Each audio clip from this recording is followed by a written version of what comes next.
guys, welcome back to another video with Imperfect Plans. Today we're doing another planner comparison, but this time we're doing Plum paper instead of Erin Condren. So I want to show you guys some different layouts you can get from Plum paper and also the different color schemes you can get within your tabs and coil sizes. So let's just start from the beginning. All right, let's first talk about coil sizes. You can see we have a few different. So these here are the smallest. I don't know if you can tell. The one next to it are the next up. They're almost the same size, but just a little slightly different. The coil sizes for Plum paper are dependent on the amount of paper you have within it. With Erin Condren, I know there's usually just one set for each specific planner you get or layout. But with Plum paper, if you do add additional sheets, you can get larger coils, which you can see here in the middle. Let me take this pen out. These here are the largest. Let me give you a little comparison of how much more. I believe this is 1 inch here, or maybe 1.25, and this is the 1 inch. Yeah, that sounds about right. But you can see the larger, and that is because I have 20 additional sheets. I have 10 from the checklist and then 10 from the to-do list tab.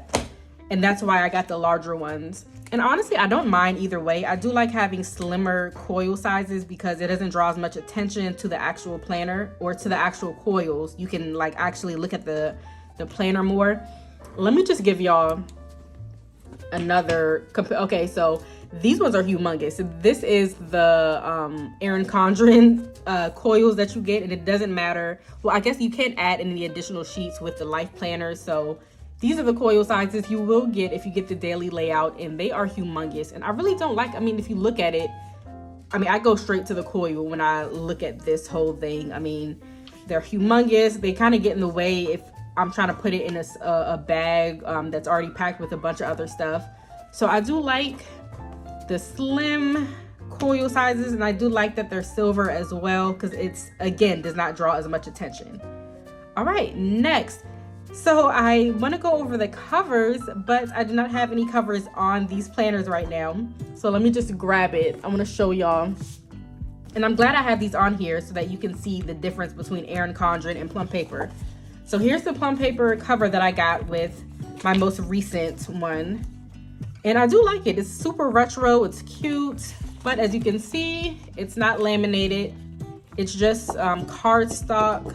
And it's pretty solid cardstock, but again, it's not very protective. If you have kids and they possibly make a lot of messes, spill juice everywhere, snacks, then your cover may not be as protected as it would be with the Erin Condren. You can see this one is laminated, and I just like these better. So these covers, let me show you. So these come out more for the Plum paper will actually cover all the tabs, so you won't be able to see the tabs with the cover on it if you have the Plum paper cover. So if you like that, then you should absolutely use the Plum paper covers. If not, I like to actually see my tabs from the outside of it because it allows me to more easily like swap to the tab that I need to go to.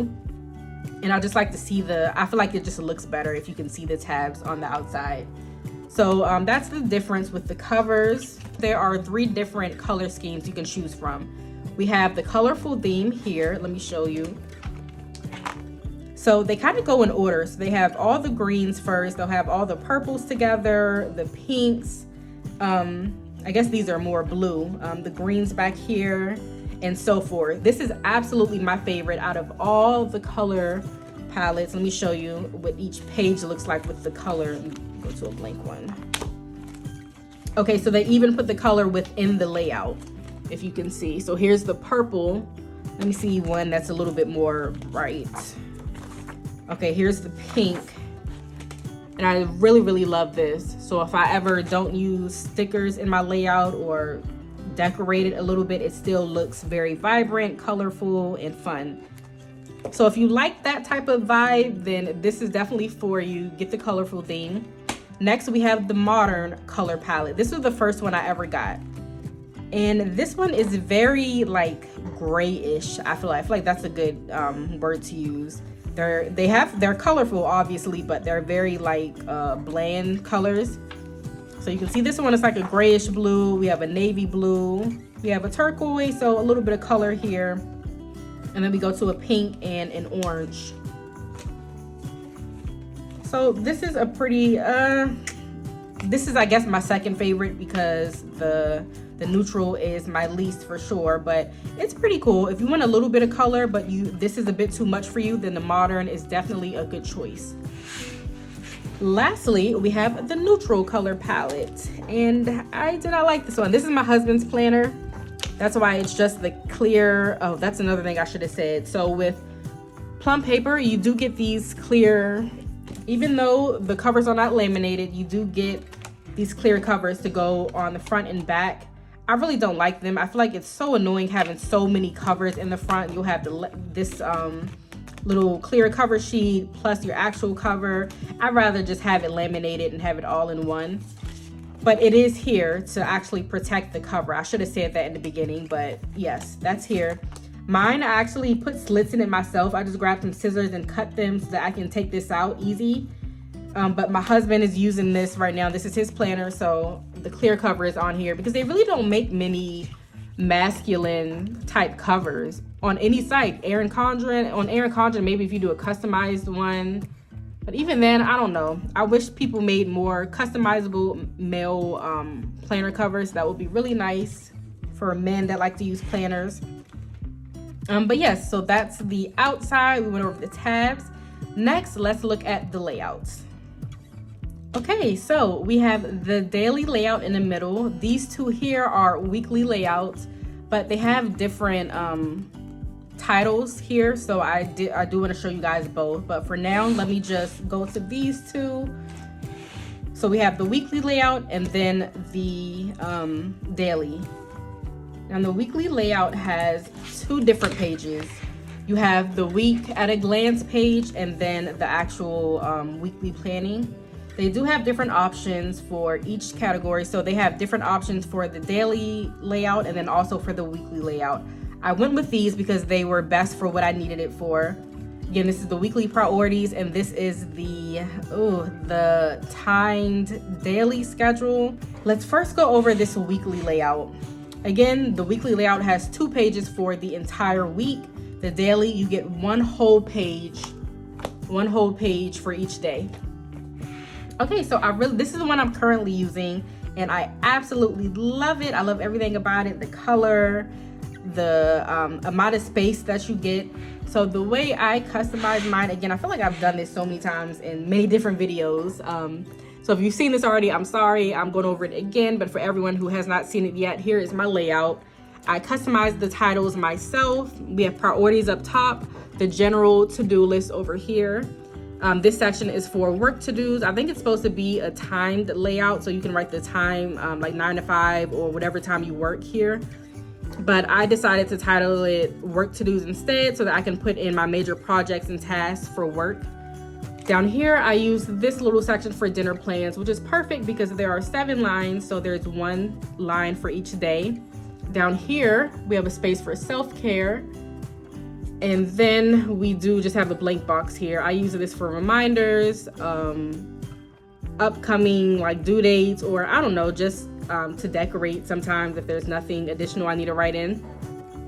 And then over here on the right, we just have Monday through Sunday. Now Saturday and Sunday is together, so you don't have as much space for these 2 days. And then you're probably wondering why this is grayed out down here. It's because we're going into the next month, which is really cool. I like that they do that. They do the same thing for the beginning of the month. Those few days that are from the previous month, they will gray that out. So that's pretty cool that they do that. I have really been using this layout. I've been using this every single day since I've gotten it. I got this, I think the last week of October. This is November, yeah. Last week of October, and I've been using it ever since then, every single day. Now there are some days, like you can see here, I have a lot of blank days. Thursday, Monday, and Tuesday, I did not plan anything at all. But honestly, it makes me feel a lot better that this is a weekly planner because it's not like I'm wasting a whole entire page or multiple pages if I skip a day. I'm still maximizing the entire priorities page and majority of the actual weekly layout. So I don't feel as guilty when I skip a day with the weekly layout. Look at the daily layout now. So remember, we have one full page per day. So let me just show you one page. So this is how I customize mine. I really did love this, and I still do like it. Maybe at some point I'll go back to it. I have really my wellness task up top. So workout, breakfast, lunch in one box, and then dinner over here. I then have my time schedule. You can choose the time or when the time starts. I put mine from 7 a.m. to 5 p.m. I use this box for the priority for the day. Over here is a checklist. I have a little space for Bible study or my Bible reading for the day, and then at the bottom, quote of the day. Now, downsides of having a daily layout, again, if you skip one day, you're wasting a whole page rather than just one small section on the page. And I think that's all. Let me see what else. So pricing for all their planners. I'm just gonna look this up when I'm editing the video, and I'll put the prices up here for the daily, weekly, the A5, 7x9. That's another thing I did not state in the beginning. All these planners are 7x9. All right, that is our Plum paper planner comparison. I hope I answered all your questions. If I did not, please write me in the comment section and I will write you back. Please don't forget to like, share, and subscribe, and we will see you next time. Bye.